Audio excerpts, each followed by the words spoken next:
sedang mendengarkan Radio Arafana Institut Agama Islam Negeri Sorong. Assalamualaikum warahmatullahi wabarakatuh, Sobat Rafana dimanapun Anda berada, dan juga penonton YouTube channel kita di Sobat Rafana. Sedang sekali hari ini Selasa 11 Agustus 2020 jam 10 pagi hari ini saya Riani Nur kembali hadir menemani ruang dengar Anda di Harmoni Kampus. Sobat Rafana, hari ini cukup istimewa karena kita punya bahasan yang akan sangat menarik ya. Bahasan apa itu? Nah, kita sebagai manusia ini akan terus tumbuh kembang, kemudian juga belajar dan memiliki rasa penasaran terus menerus, dan semua itu bisa terlingkup atau terjawab melalui sebuah ilmu pengetahuan. Seperti yang kita ketahui, banyak sekali cabang ilmu pengetahuan yang ada di dunia saat ini ya. Nah, misteri-misteri apa saja yang menarik bagi manusia selain dirinya? Biasanya kalau mengenai dirinya itu ada di ilmu psikologi. Lalu yang lainnya juga banyak ya. Nah, untuk kesempatan hari ini, hari Selasa ini kita punya satu bahasan menarik sekali di Harmoni Kampus tentang misteri ruang dan waktu dalam ilmu fisika. Jadi kita akan ngomongin perspektif ilmu fisika yang akan menjawab, insya Allah ya, akan menjawab misteri-misteri ruang dan waktu yang selama ini mungkin membuat Sobat Rafana di rumah, kemudian juga yang lagi menonton juga cukup penasaran sebenarnya apa sih ruang dan waktu itu dalam fisika ya. Nah, ini saya akan hadirkan satu narasumber yang sangat kompeten sekali. Beliau adalah dosen dari PGMI IAIN Sorong yang tertarik untuk menyampaikan atau memaparkan tentang misteri ruang dan waktu melalui perspektif ilmu fisika. Beliau adalah Bapak Rabiuddin dari dosen PGMI IAIN Sorong. Saya mau menyapa beliau dulu. Selamat pagi, Assalamualaikum warahmatullahi wabarakatuh, Bapak. Ya, waalaikumsalam warahmatullahi wabarakatuh, Mbak Nur. Iya, terima kasih Bapak sudah bersedia untuk hadir di kesempatan kali ini Harmoni Kampus ya Pak ya. Menarik sekali karena judul kita ini misteri ruang dan waktu dalam tinjauan fisika atau perspektif ilmu fisika. Tapi kita melihatnya dari literasi yang ditulis oleh Bill Bryson ya. Saya nggak salah nyebutnya ya, Bill Bryson ya.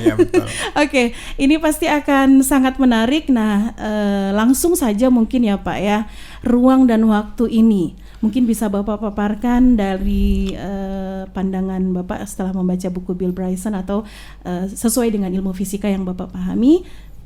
Silakan kepada Bapak untuk menyampaikan. Oke, terima kasih Mbak Nur ya. Jadi sengaja saya angkat topik ini, sebenarnya ini adalah bagian dari ilmu fisika masuk dalam bidang astronomi dan kosmologi. Jadi saya membaca bukunya Bill Bryson ini, dia menuliskan bukunya itu dengan bahasa yang mudah dimengerti karena di dalamnya tidak mengandung rumus apapun. Oh iya. Iya, di mana-mana kalau misalnya buku fisika, buku matematika sudah itu takut duluan ya. Iya, takut duluan karena nanti bukunya itu penuh rumus dan angka-angka. Banyak teori dengan teorinya, bahasa yang tinggi. Iya, bahasanya tinggi, tapi ternyata penulisnya mampu mengemas dengan bahasa yang lebih sederhana yang mudah dimengerti.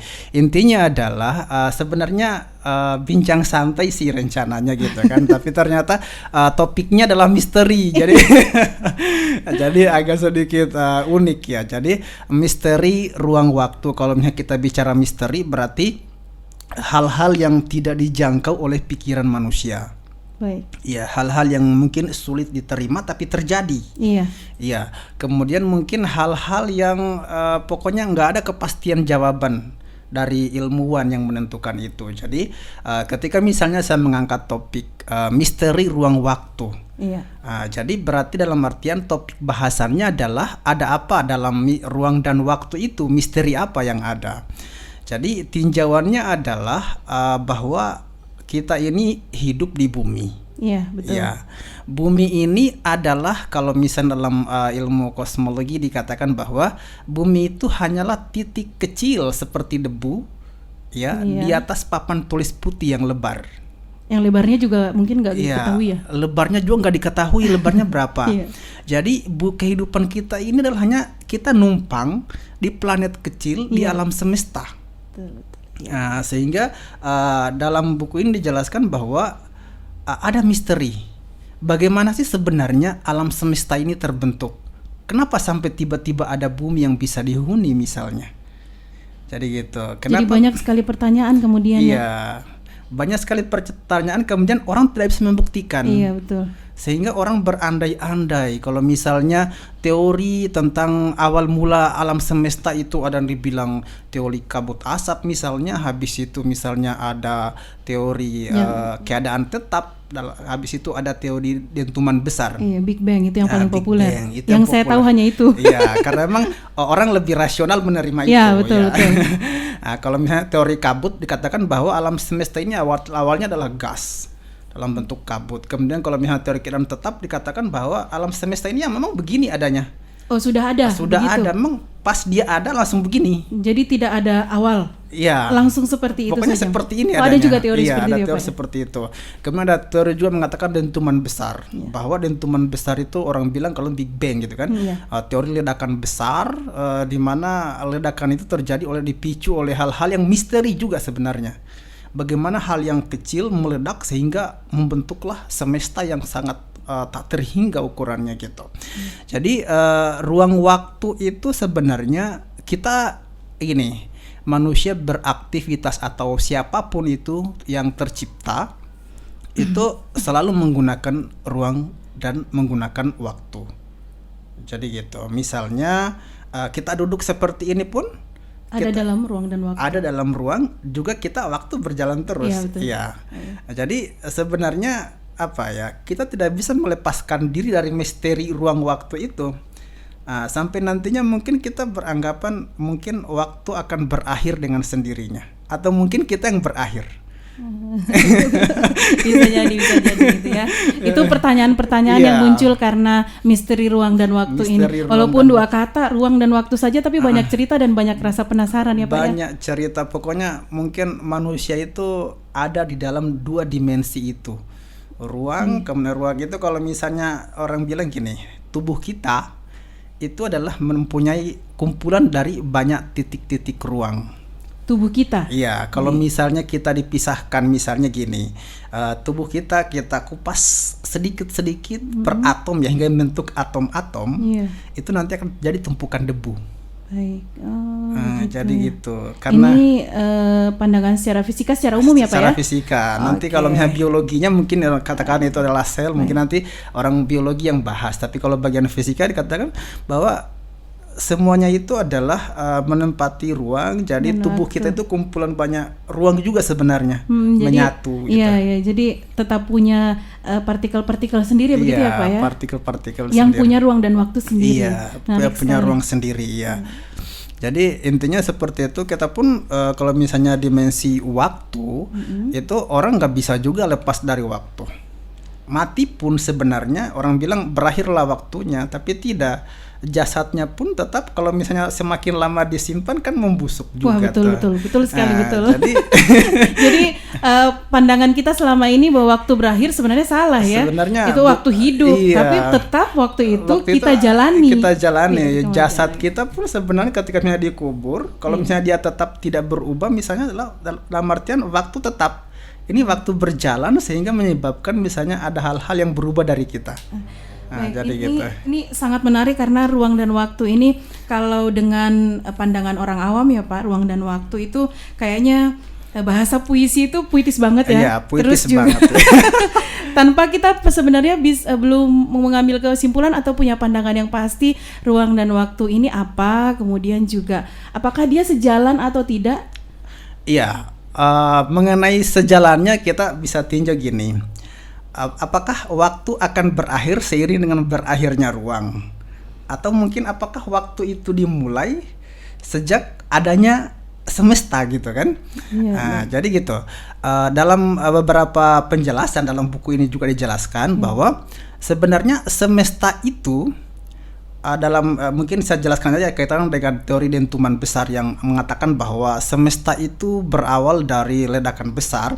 Bahwa gini, kita bisa membayangkan waktu pas sepersekian detik ya setelah ledakan besar bagaimana alam semesta bentuknya. Jadi sebenarnya ukuran permulaan waktu itu adalah dimulai dari semesta terbentuk. bukan hitungan Masehi Hijriah tahunan ya. Nah, jadi kan misalnya sebelumnya ada tahun sebelum Masehi gitu kan. Tahun Masehi. Tapi sebenarnya bumi waktu itu sudah ada sejak miliaran tahun sebelumnya.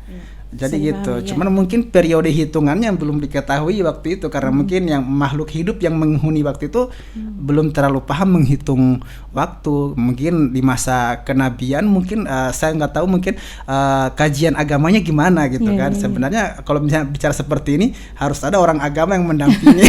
Tapi tidak apa-apa. Ini kan kita juga dalam fisika ada batasannya ya Pak. Ada batasannya. Untuk hari ini pun sebenarnya kita hanya mungkin dengan literatur satu dari Bill Bryson ini.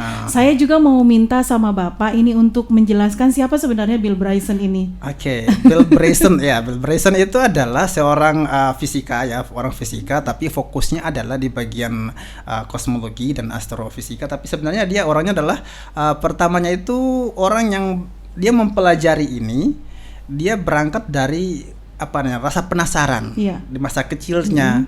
Kenapa katanya laut kok asin ya? Pertanyaan-pertanyaan sederhana anak-anak. Garamnya dari mana katanya? Kok nggak habis-habis? Nah, jadi gitu.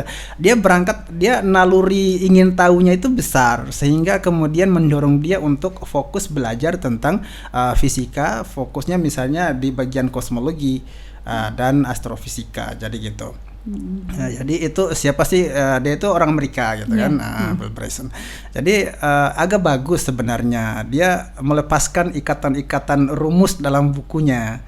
Jadi dia membahasakan seakan-akan ini bisa dibaca anak usia SMP loh. Iya, dari tampilannya karena saya sempat nyontek ya. Tampilannya memang sangat ramah kepada anak-anak. Jadi kayaknya tertarik, kita aja yang lihatnya ini apa sebenarnya. Terus sub-sub bagiannya juga cukup menarik ya Pak ya. Mulai dari tersesat dalam kosmos begitu ya. Berarti sebenarnya beliau ini seorang ahli kosmologi, yang tertarik kepada kosmologi fisikawan tapi tertarik. Mungkin seperti Stephen Hawking gitu. Stephen Hawking itu betul, memang beliau juga orang fisika ya, fisika. Tapi kemudian beliau itu boleh dibilang cerdas lah, yang meninggal beberapa tahun lalu Jadi teori-teorinya juga banyak dipakai, utamanya tentang alam semesta. Juga beliau fokus di situ, Stephen Hawking. Tapi kalau Bill Bryson itu tidak mendalam. Kalau Stephen Hawking itu kajiannya lebih mendalam. Baik, untuk hari ini kita literatur dari bukunya berjudul Misteri dalam Ruang dan Waktu ya. Dengan Bill Bryson tadi. Nah, Sobat Ravana yang ada di rumah dan juga penonton YouTube channel Sobat Ravana, ini awal yang mudah-mudahan memberikan pencerahan arah kemana kita akan membicarakan ruang dan waktu ini dan membahas buku yang sangat tebal ini dari Bill Bryson. Tapi menarik sekali Pak, karena penjabarannya itu kemudian membuat pembaca akan menjadi berpikir oh iya ya seperti ini, menemukan banyak walaupun mungkin tidak mendalam ya Pak ya. Baiklah, nanti saya akan menanyakan juga beberapa hal yang terkait dengan buku ini, atau juga Bapak silakan untuk memberikan pandangan atau juga informasi kira-kira bagian menarik mana dari tema kita hari ini yang ada di buku Bill Bryson sebagai sumber literasi kita ya Pak ya. Iya, betul. Di kesempatan hari ini. Oke, sepertinya saya akan mengajak Anda dulu untuk break sejenak dengan gelar bicara bincang santai kita hari ini. Untuk edisi hari Selasa ini ya Sobat Ravana. Tetap di sini untuk Sobat Ravana yang ada di rumah, dan juga tetap menonton YouTube channel kita di Sobat Ravana, karena masih panjang, masih banyak lagi yang akan kita kupas, paling tidak dari buku Misteri dalam Ruang dan Waktu, tulisan dari Bill Bryson, yang akan disampaikan oleh Pak Rabiuddin sebagai dosen PGMI ya Pak ya, dari IAIN Sorong. Baik, kita akan kembali setelah beberapa break berikut ini.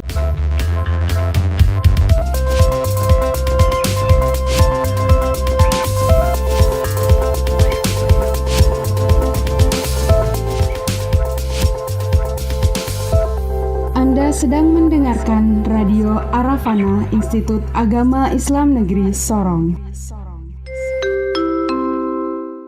Ravana masih menemani Anda di kesempatan pagi hari menjelang siang ini dengan satu gelaran wicara di Harmoni Kampus kita dengan judul Misteri Ruang dan Waktu dalam Ilmu Fisika. Tamu atau narasumber saya untuk hari ini adalah Bapak Rabiudin, yang beliau adalah seorang dosen dari PGMI IAIN Sorong. Sangat menarik bahasan kita sejak dimulai tadi ya Pak ya. Mungkin saking tertarik dan saking penasarannya nih, saya sampai lupa menanyakan kabar Bapak. Sehat ya Pak ya? Alhamdulillah. Oke, tadi dengan paparannya pasti sudah sangat jelas nampak. Baiklah Pak, untuk tidak memperpanjang lagi, saya persilakan Bapak nih untuk menyampaikan kelanjutan atau juga hal-hal yang mesti Bapak sampaikan terkait tema kita hari ini. Oke, terima kasih. Jadi kalau misalnya gini, saya mulai mungkin saya runut dari awal sih, bagaimana sih awalnya ruang dan waktu itu. Jadi gini, semesta ini dibentuk, kalau dalam saya pakai aja teori yang sering dipakai, itu semesta ini dibentuk oleh awalnya itu kumpulan dari beberapa jenis atom. Baik. Oke. Kemudian beberapa jenis atom itu banyak pakar mengatakan bahwa itu terjadi ledakan besar oleh karena perubahan suhu yang besar. Oke, jadi kan kebanyakan atau sebagian besar beberapa jenis atom itu reaktif terhadap panas. Baik. Jadi misalnya ketika dipanas sedikit langsung meledak. Gitu. Kemudian selain panas juga dalam ilmu kimia dijelaskan bahwa sesuatu itu akan mengalami reaksi yang cukup besar, misalnya ketika ada tekanan. Jadi ketika misalnya ada suhu, ada panas ya, perubahan panas, kemudian habis itu menyebabkan peningkatan tekanan dalam atom itu, maka menyebabkan atom itu meledak. Iya. Dentuman besar itulah kemudian dikatakan sebagai awal mula semesta. Alam semesta. Iya, alam semesta. Jadi kalau misalnya gini, dikatakan bahwa semesta itu terus berkembang. Iya, betul. Ukurannya terus membesar. Iya. Jadi awalnya adalah ledakan kecil, pusat yang kecil kemudian meledak, terlempar, kemudian satu ke titik lain, bongkahan-bongkahannya ya. Kemudian habis itu titik-titik itu nanti dalam sekejap bahwa dikatakan muncul gravitasi. Ya, gravitasi itulah yang menyebabkan bongkahan-bongkahan dari ledakan tadi itu sebagian besar berputar, bertumbukan seperti itu. Jadi saling bertumbukan. Ketika bertumbukan, ada yang menyatu, ya, ada yang terlempar. Yang penting ketika tumbukan itu terjadi, istilahnya ada yang kalah. Kalau yang kecil mungkin nempel sama yang besar, tumbukan besar dengan besar itu langsung mungkin bertabrakan dan melenting. Jadi seperti itu. Jadi awalnya alam semesta ini dibentuk dari sebuah tumbukan-tumbukan. Jadi gitu. Semesta ini dikatakan bahwa ini adalah proses yang cukup panjang. Yeah. Jadi pada masa terbentuknya, awalnya terbentuk setelah ledakan besar, kemudian itu muncullah gas-gas. Misalnya matahari ini kan dasarnya adalah gas-gas, mungkin sebagian besar isinya adalah helium. Jadi gitu. Jadi muncullah matahari, muncullah bulan. Tapi meskipun demikian adalah sebenarnya awalnya muncul dari ledakan besar itu. Kemudianlah berbeda jenisnya ya. Awalnya satu, kemudian terlempar jadilah planet-planet misalnya ya. Ada yang misalnya planet Mars, Merkurius, ada kemudian bumi. Ajaibnya hanya bumi yang bisa dihuni misalnya. Kenapa yang lain tidak? Ya, gitu betul, kan. betul. Jadi gitu. Kita beranggapan bahwa semesta ini mungkin kita anggap sudah seperti ini, padahal tidak. Miliaran tahun sebelumnya sudah terbentuk. Bumi ini misalnya sudah pernah dibombardir dengan benda-benda luar angkasa, meteor ya, asteroid sudah dibombardir berulang-ulang kali hingga akhirnya jadi seperti ini. Jadi awalnya bertumbukan-tumbukan, kemudian menyebabkan gravitasi, itulah sebenarnya yang menyebabkan planet-planet itu berrotasi. Jadi seperti itu. Jadi kalau misalnya nggak ada rotasi, sebenarnya mungkin kita juga nggak hidup. Jadi karena gini, kita nggak tahu, mataharinya nggak ada siang malam kalau misalnya nggak ada rotasinya. Jadi gitu. Oke, begitu. Oke, baik. Berarti ini sekarang yang kita ketahui hanya bumi yang memiliki kehidupan, dan sudah pasti di kehidupan itu ada ruang dan waktu gitu Iya. ya Pak ya, ada dimensi ruang dan waktu. Berarti untuk planet atau juga alam semesta lain yang belum ditemukan itu, menurut fisikawan ini apakah ada ruang dan waktu di sana? Iya, betul. Atau? Jadi sebenarnya dimanapun ya, mungkin planet-planet yang sudah diketahui, yang kan kita mungkin taunya kita hanya di galaksi ini. Galaksi itu kan kebetulan kumpulan planet-planet dan bintang-bintang Iya. ya. Tapi sebenarnya ada galaksi-galaksi lain. Kita nggak bisa Iya. menduga bahwa di sebelah lainnya ada kehidupan. Jadi iya, gitu. iya. Jadi kita hanya tahu apa yang dijangkau oleh ilmu pengetahuan kita. Jadi gitu. Baik. Jadi ada galaksi lain sebenarnya, karena memang orang bilang kalau dalam agama disebut gugusan bintang ya. Iya. Nah, gugusan bintang, tapi sebenarnya gugusan bintang itu di dalamnya adalah galaksi. Jadi ketika misalnya Quran menyebutkan gugusan bintang wassama'i wattariq gitu Iya, kan. iya, Nah, iya. jadi sebenarnya tuh gugusan bintang itu adalah galaksi. Jadi kumpulan dari banyak bintang membentuk galaksi. Jadi tidak ketutup kemungkinan memang ada kehidupan lain Iya, tidak selain menutup yang ada kemungkinan. di bumi ya. Karena Iya. tadi kan di awal Bapak bilang kita hanya butiran satu pasir kecil ya, iya. satu pasir kecil yang ada kehidupan. Kita tidak tahu di luar sana ada kehidupan Iya, atau betul. tidak. Baik, ada lagi yang mau ditambahkan Iya, Pak? kita hanya terbatas pada penemuan sains. Iya betul. Jadi gitu. Mungkin selama ini kita sering mendengar namanya UFO. Pernah dengar ya? Iya, sudah UFO pernah itu dengar. mungkin UFO itu apa namanya? Undefinite flying object. Flying object, jadi gitu. Jadi ada objek-objek yang tidak teridentifikasi, Iya, kemudian betul. kita nggak tahu, oh itu makhluk aneh gitu kan. Jadi karena itu sebenarnya kita nggak tahu. Kita juga belum pernah lihat mereka kok gitu kan.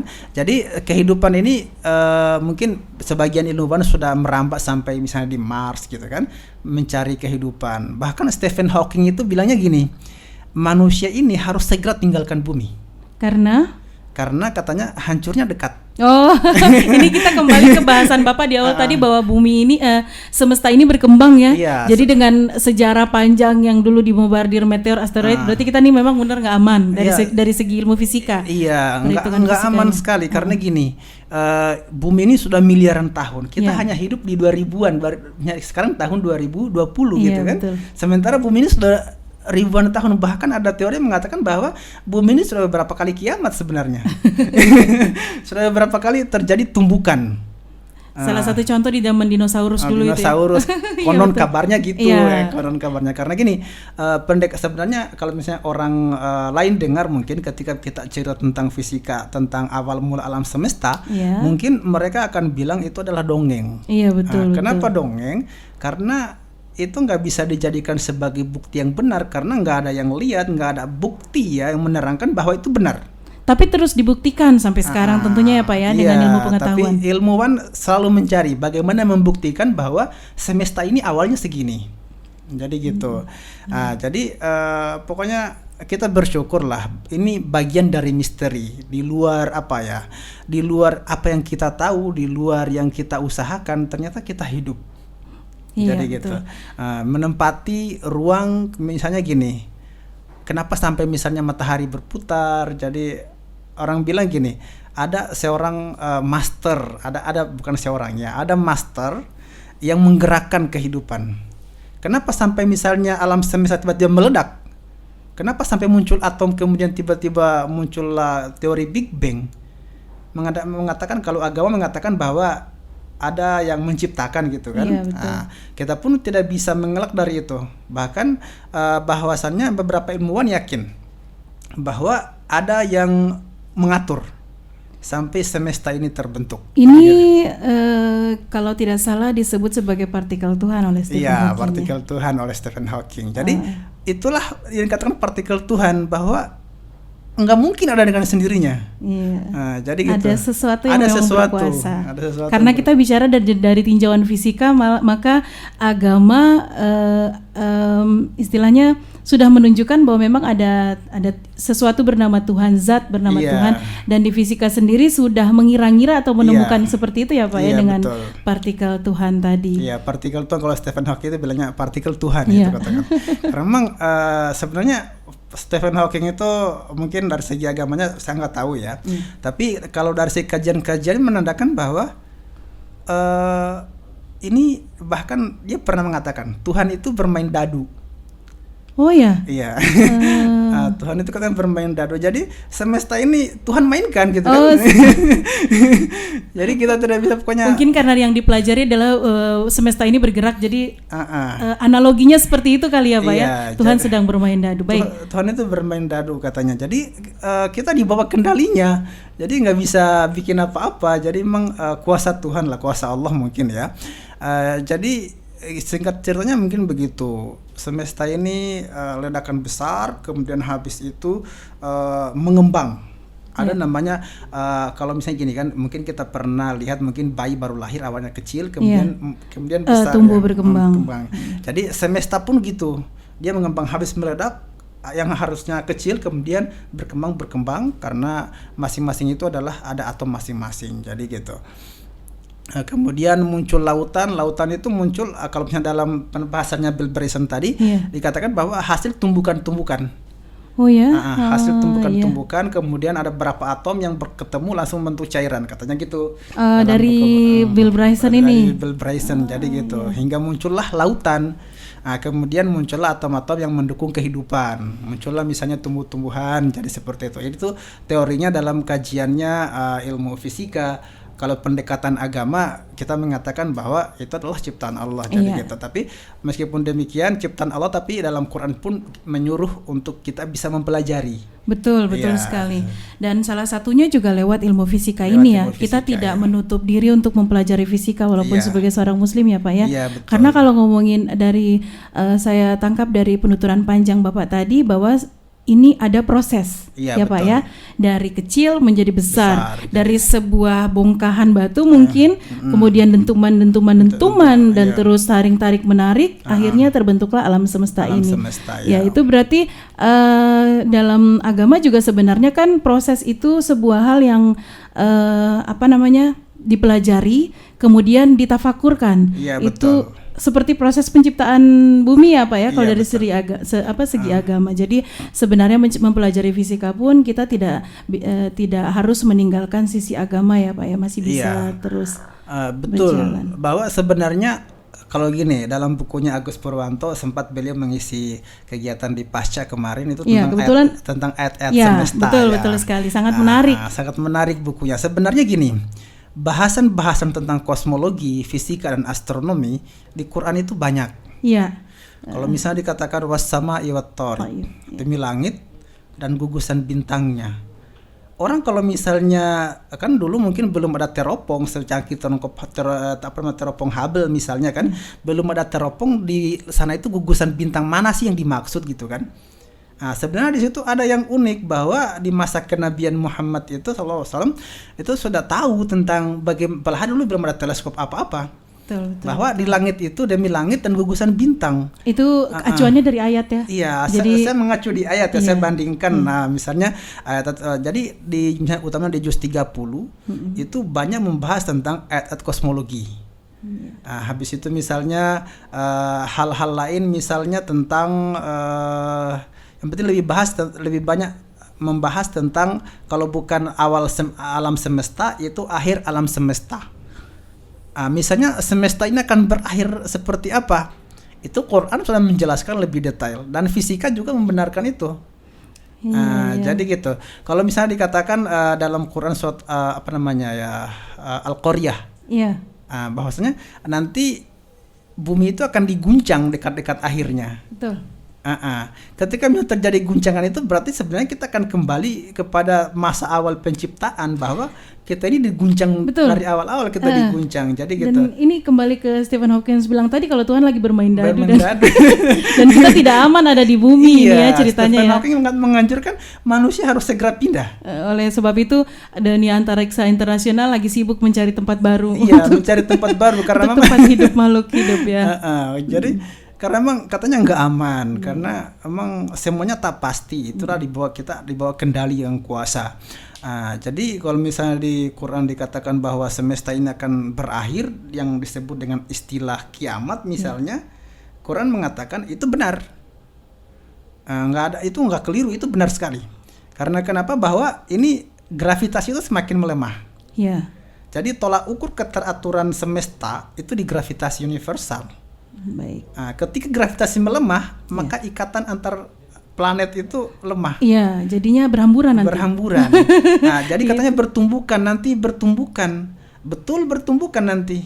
Sesuai dengan ayat. Iya, sesuai dengan ayat bahwa nanti itu ketika gravitasi melemah, maka rotasi masing-masing planet tidak beraturan.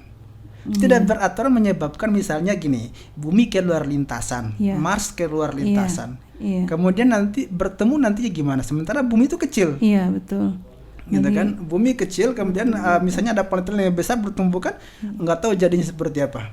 Betul. Jadi pokoknya ini adalah bagian dari misteri, karena misteri kita tidak bisa menduga bagaimana, kita hanya bisa menghayal gitu kan. Iya. Nah, jadi ayat kosmologi kalau misalnya kita kembali ke kajian agama itu semua ada dalam Quran. Jadi gitu, tanpa harus misalnya saya menyepelekan kitab lain, tapi istilahnya kita mengaitkan dengan agama. Ini bahwasannya tentang alam semesta itu telah gamblang dijelaskan.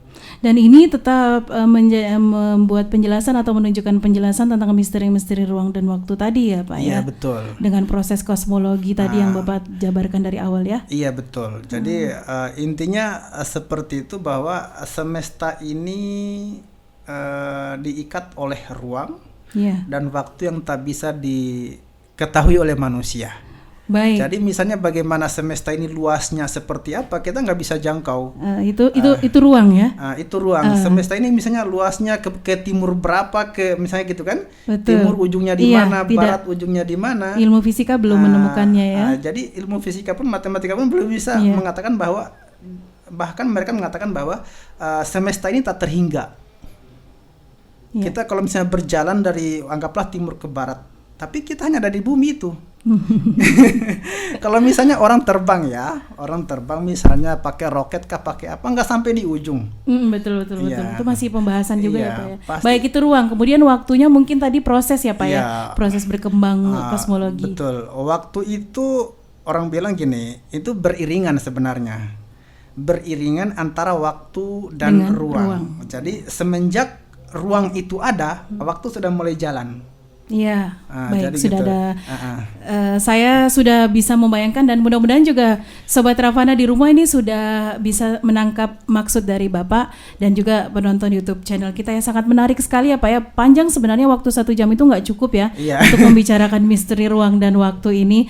Ini baru dari satu penulis nih, Bill Bryson nih. Terima kasih Pak untuk yang sudah menjelaskan tadi tentang kosmologi, dan yang berikutnya nanti setelah break ini nanti kita akan berbagi keterangan lainnya atau informasi lainnya yang berkaitan dengan misteri ruang dan waktu yang kembali akan disampaikan oleh Pak Rabiuddin sebagai narasumber kita untuk kesempatan bincang santai kali ini. Saya break dulu ya Pak ya. Iya, betul, kita break dulu untuk kali ini.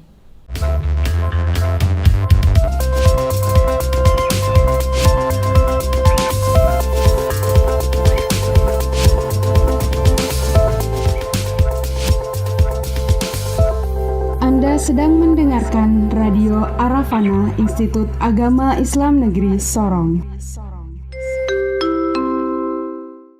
107.7 Aravana FM masih menemani Anda di Harmoni Kampus dengan gelar bicara atau bincang santai kita hari ini, Sobat Ravana. Bersama Bapak Rabiuddin, yang beliau ini adalah dosen PGMI IAIN Sorong. Tapi kita membahas tinjauan fisika terhadap misteri ruang dan waktu. Tadi di awal Bapak Rabiuddin sudah menyatakan atau menyimpulkan, yang bisa saya tarik kesimpulan ya dari paparan panjang beliau adalah bahwa misteri ruang dan waktu ini sudah mulai ada sejak awal mula alam semesta ini tercipta dari tinjauan fisika pastinya. Nah, ini akan mengantarkan kita lagi untuk menjelaskan paparan Pak Rabiuddin berikutnya di sesi kita yang berikut ini ya. Baik, silakan Pak untuk paparan yang berikutnya tentang misteri ruang dan waktu ini. Oke, terima kasih Mbak Nur ya. Jadi gini, mungkin saya tarik ke yang nyata aja ya. Misalnya kita bicara bumi adalah bagian dari semesta gitu kan, bagian dari alam semesta. Jadi anggaplah misalnya kita bicara ruang dan waktu di bumi. ruang dan waktu di bumi itu sama seperti saya jelaskan sebelumnya, bermula sejak semesta ini terbentuk, kemudian jadilah bulatan seperti yang bentuk bumi sekarang, yang ukurannya diameternya jutaan kilometer gitu kan, tapi sebenarnya bisa dijangkau kalau misalnya kita keliling bisa gitu kan. Jadi bumi terbentuk kuasa Tuhan juga ya, bisa sampai jadi seperti ini, bentuknya bulat. Kalau misalnya kita bisa lihat bahwa beberapa planet itu bulat semua, nggak ada yang misalnya ukurannya persegi atau seperti apa. Jadi semua tercipta dengan bulat. Banyak orang mengatakan kenapa sih semuanya bulat planet gitu kan? Nah ternyata gini, itu adalah akibat dari rotasi. Kan gini, misalnya kita putar sesuatu, itu ketika kita putar terus, maka dia akan bulat. Oh berarti ini kalau analogi sederhananya kayak misalnya satu ini deh pasir mainan anak-anak tuh apa sih namanya lilin itu, terus kita putar-putar di tangan akhirnya bentuknya bulat gitu ya. Oh berarti baik-baik penjelasannya seperti itu. Yang awalnya misalnya lonjong atau mungkin memanjang gitu kan, kemudian karena berputar terus menyebabkan dia membentuk bulatan, jadi gitu. Kemudian habis itu di bumi ya mungkin kalau kita bilang ada matahari ya, ada bulan. Jadi mungkin saya cerita tentang kalau matahari mungkin oke lah, mungkin sebentar. Awalnya bulan itu gimana sih awalnya terbentuk? Terbentuk di misalnya saat Mars bertumbukan dengan bumi. Dikatakan dalam buku ini gitu. Saat Mars bertumbukan dengan bumi, hasil tumbukannya terlempar satu bagian. Habis bertumbukan mereka terpisah. Kemudian ada satu bagian yang memisahkan diri dari bumi dan bulan, dari bumi dan Mars. Jadi gitu. Sehingga dia membentuk bulatan juga. Bulatan ini ternyata menghasilkan bulan. Jadi gitu. Ini dari buku Bill Bryson, jadi gitu. Itu ceritanya, sehingga terbentuklah bulan. Jadi mengenai kenapa bulan sampai terang sementara bumi misalnya enggak, itu kan? Itu mungkin kajian nanti kita sampaikan di periode selanjutnya, di bagian berikutnya. Jadi tentang alam semesta, tentang misalnya kenapa di kutub dingin, mungkin dari anak-anak SD sudah tahu lah, misalnya karena mungkin panas matahari nggak sampai ke sana. Jadi gitu. Jadi bumi ini dihuni, orang bilang hunian pertamanya itu mungkin dinosaurus, kumpulan makhluk raksasa. Itu catatan sejarah yang bisa tercatat itu sejarah yang bisa tercatat, yang dibuktikan dengan fosil-fosil temuannya. Betul. Tapi kalau orang fisika bilang ini sebenarnya awalnya semesta ini nggak punya penghuni gitu kan? Kosong begitu ya? Kosong karena suhunya panas gitu. Keseluruhan alam semesta. Keseluruhan alam semesta ini termasuk bumi waktu itu nggak ada penghuninya karena waktu itu panas. Jadi ketika kita kaitkan dengan agama kan gini, ketika di Quran surah Al-Baqarah dikatakan bahwasanya Allah itu ingin menciptakan manusia di bumi. Berarti dalam artian buminya sudah ada. Buminya sudah pas, sudah sesuai dengan kondisi manusianya. Jadi gitu. Jadi manusia itu hadir di bumi pas bumi sudah sudah settle down, sudah stabil sesuai dengan kebutuhan manusia. Iya betul. Jadi manusia itu hadir di bumi pas bumi sudah nyaman pokoknya untuk manusia. Iya betul. Jadi sebelum manusia itu ada, itu sebenarnya bumi itu belum stabil. Tapi bumi ada ya kalau bumi sudah ada, tapi belum stabil. Beberapa kejadian, benturan itu sering terjadi gitu. Kemudian jadi awalnya itu nggak punya penghuni bumi, tapi misal sudah ada lautannya gitu kan, dan mungkin tumbuh-tumbuhannya belum ada. Tumbuh-tumbuhannya belum ada karena ini panas. Kemudian di bumi itu kalau dalam sejarah dibilang ini revolusi. Dulu tumbuhan-tumbuhannya besar-besar gitu kan, dibilang tumbuhan raksasa. Hewan-hewannya juga raksasa gitu kan. Itu karena dulu di bumi juga masih panas. Jadi gitu. Suhu bumi itu nanti ada manusia baru normal. Jadi boleh dikatakan dari tinjauan fisika ini bahwa bumi itu panas sehingga yang hidup hanya yang bisa menyesuaikan dengan panas saja. Iya, betul. Jadi cukuplah misalnya membuktikan bahwa kita nyaman di bumi, meskipun misalnya teori evolusi masih tetap berlaku kalau misalnya di bumi. Jadi misalnya gini, dulu manusianya tinggi-tinggi. Besar-besar, tinggi-tinggi. Mungkin bisa berkisah lah, misalnya dalam Quran juga dijelaskan bagaimana tingginya Musa. Jadi sekarang manusianya pendek-pendek gitu kan. Biasa aja, biasa. Jadi gitu. Kita tetap besar bagi semua. Jadi ini menandakan bahwa itu apa namanya, perubahan itu tidak akan berhenti. Baik. Kita akan mengalami perubahan terus, berkembang terus. Oke. Proses tadi. Mungkin bumi awalnya sangat panas, kemudian suhunya turun-turun, kemudian manusia bisa hidup. Nanti ke depan kita tidak bisa tebak. Hitungan kita masih terlalu sedikit, 2000 tahun. Iya. Ya, sekarang tahun 2000 ya. 2020 dalam hitungan manusianya. Iya. Mungkin sebelum Masehi tidak masuk hitungan misalnya, tapi sudahlah kalau misalnya bumi itu kalau misalnya dalam tinjauan fisika dan beberapa bukti yang ada itu sejak miliaran tahun yang lalu sudah ada Nah, buminya. sudah ada buminya. Manusianya yang mencatat Manusianya, sejarah baru 2000-3000 tahun belakangan ini lah ya. Yang mencatat, meskipun mungkin ada manusia yang hidup sejak Adam tapi belum menuliskan tentang riwayat kehidupan. Jadi gitu. Kemudian konteks ruang waktu di bumi. Oke. Mungkin kita bisa mengatakan ruang waktunya tunduk pada proses 24 jam dalam hitungan kita. Iya, hitungan yang sekarang. Hitungan manusianya kita ya. Itu hitungannya 24 jam, itu misalnya gini, jam 12 di sini, yang lain jam berapa gitu kan. Itu nggak ada istilah jam 25 jam, nggak ada kan. Iya, selalu 24 jam. Jadi rotasi itu menunjukkan bahwa kita berada di ikatan waktu 24 jam itu. Kemudian ruangnya kita pun terbatas. Kita hanya bisa di bumi. Orang kalau misalnya mau ke Mars, mungkin habis naik nggak bisa bertahan lama di sana. Habis itu turun lagi. Kayaknya belum bisa ya. Belum bisa. Habis itu orang kalau misalnya ruang kita ini hanya berada di garis matahari saja sebenarnya. Kita mau ke bagian utara dingin, kita mau ke bagian selatan juga dingin, jadi gitu kan. Jadi kita hanya ada di ruang itu, istilahnya adalah sempit. Betul. Sementara misalnya manusianya kita itu berkembang terus misalnya gitu kan, semakin banyak. Jadi sehingga orang menggunakan akalnya bagaimana caranya mencari kehidupan cadangan. Ya. Jadi gitu. Nanti bagaimana bumi kan, misalnya gini, yang tadinya mungkin di awal-awal kehidupan manusia ini bumi rimbun gitu kan. Habis itu manusia semakin banyak menyebabkan bumi juga semakin tandus gitu kan. Nanti tidak tahu ke depan. Dan beberapa pakar mengatakan bahwa gravitasi di bumi itu semakin menurun. Seperti tadi juga Bapak sudah sebutkan gravitasi. Semakin menurun. Jadi juga hancuran ceritanya. Iya. Jadi gravitasi itu ada dua.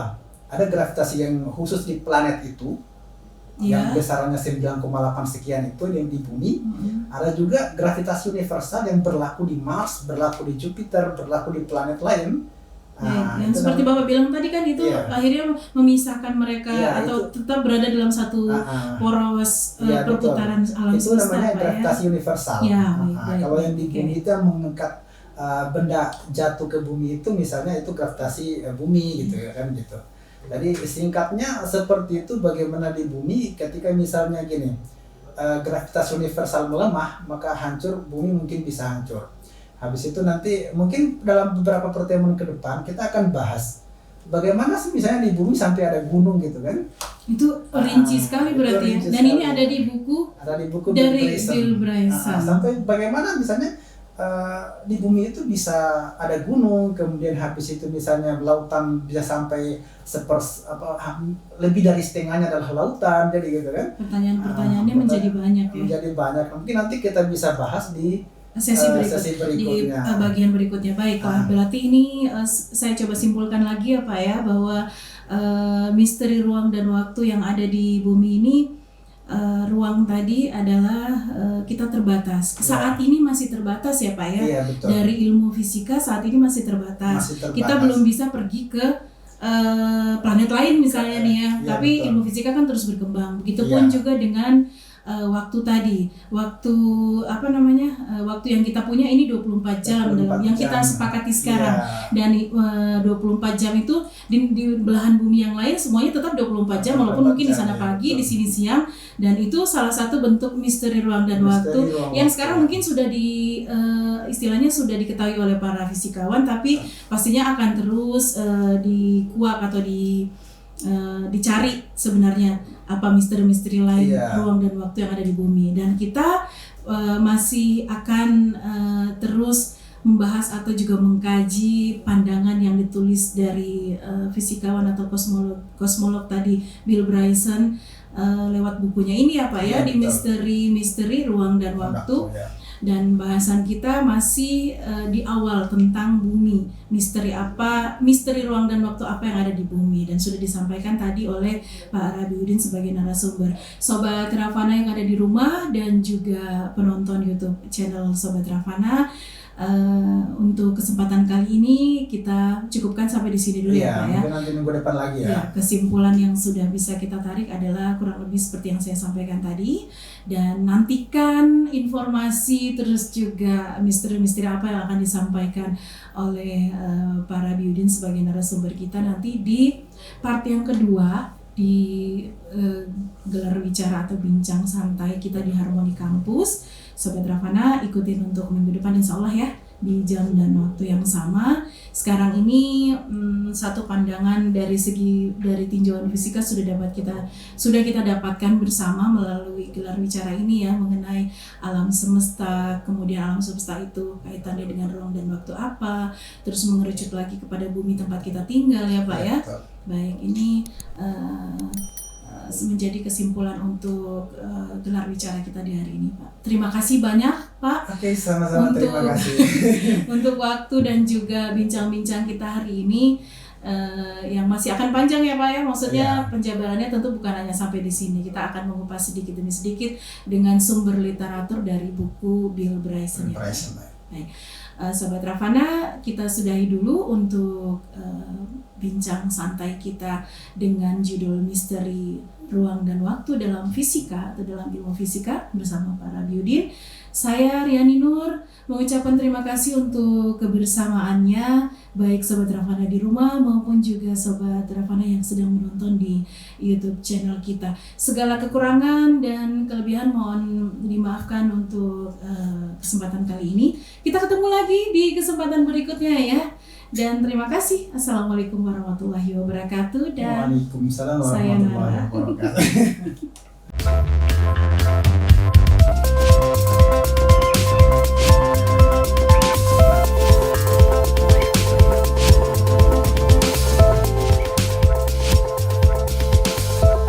Anda sedang mendengarkan Radio Aravana Institut Agama Islam Negeri Sorong.